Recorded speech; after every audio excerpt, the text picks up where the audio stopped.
Welcome to Andhraprabha. నేను తేజస్వి. రైతులకు పంట పెట్టుబడి సాయం అందించే రైతు బంధు పథకంపై మార్పులు చేసేందుకు కాంగ్రెస్ ప్రభుత్వం రెడీ అవుతున్నట్లు తెలుస్తోంది. ఇప్పటికే రాష్ట్ర ప్రభుత్వం ఎవరికి ఈ పథకం వర్తింపజేయాలి, ఎన్ని ఎకరాల్లోపు అందిస్తే సమన్యాయం జరుగుతుందనే విషయంపై కసరత్తు చేస్తున్నట్లు సమాచారం. రాష్ట్రంలో రైతు బంధు పథకం అమలుపై కొంతమంది వ్యతిరేకిస్తున్నట్లు తెలుస్తోంది. 50 ఎకరాలకు పైబడిన భూస్వాములకు పడావు భూములకు రైతు బంధు ఇస్తుండటంతో విమర్శలు వెల్లువెత్తాయి.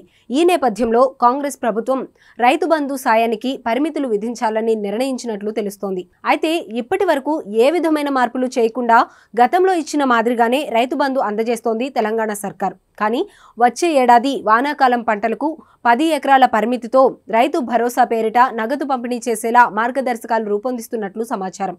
10 ఎకరాలకు మించి ఎన్ని ఎకరాలున్నా 10 ఎకరాలకు మాత్రమే రైతు భరోసా ఇవ్వాలని ప్రభుత్వం ఆలోచనలు చేస్తున్నట్లు ఊహాగానాలు ఊపందుకున్నాయి. ప్రభుత్వం రైతు భరోసా కింద ఎకరానికి 7,500 చొప్పున ఏడాదికి 15,000ను రైతులకు అందించనుంది. రాష్ట్ర వ్యాప్తంగా 5 ఎకరాల లోపు ఉన్నవారు 90% మంది రైతులు. ఎకరం లోపు రైతులు 22.5 లక్షల మంది ఉన్నారు.